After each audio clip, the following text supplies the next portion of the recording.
বাংলায় একটি প্রবাদ বাক্য আছে, আশ্বিনে রাধে কার্তিকে খায়, যে বর মাঙ্গে সেই বর পায়। হ্যাঁ, আশ্বিন মাস চলে যাচ্ছে, কার্তিক আসছে, বদলে যাচ্ছে ঋতু। হেমন্তকে স্বাগত জানাতে পালিত হয় একটি ব্রত, যার নাম গার্হস্থ্য ব্রত। মূলত পূর্ববঙ্গীয়দের ব্রতানুষ্ঠান এটি। কোথাও কোথাও এটি গাঢ় সংক্রান্তির ব্রত নামেও পরিচিত।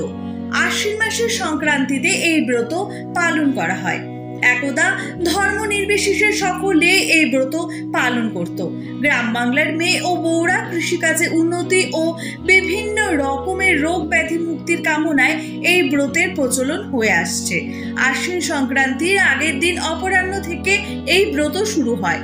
ব্রতের প্রধান উদ্দেশ্য হেমন্তে মা লক্ষ্মীর আহ্বান করা, একই সঙ্গে মশা মাছি কীটপতঙ্গের হাত থেকে পরিবারকে রক্ষা করা।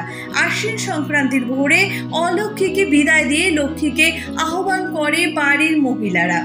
এই গার্হস্থ্য ব্রতে গ্রামের মেয়ে বউরা গেয়ে বলে, পুরা গিয়া ভালা অলক্ষ্মীকে তাড়াইয়া লক্ষ্মী আ, যা যা মশা মাছি উইরা যা, আমাগো বাড়িতে অমুকের বাড়ি যা।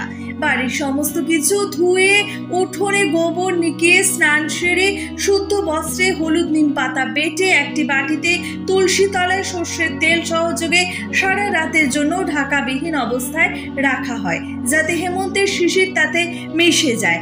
আম্রপল্লব সহ জল ভরা ঘট তুলসী তলায় রেখে ধূপ দেখিয়ে সেই ঘটের জলে সামান্য সর্ষের তেল দেওয়া হয়।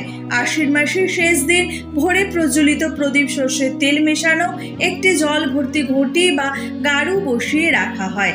আশ্বিন সংক্রান্তির দিন কাক ভরে পাটকাঠির গুচ্ছে আগুন দিতে দিতে বলা হয়, আশ্বিন যায় কার্তিক আসে, মা লক্ষ্মী ঘরে আসে।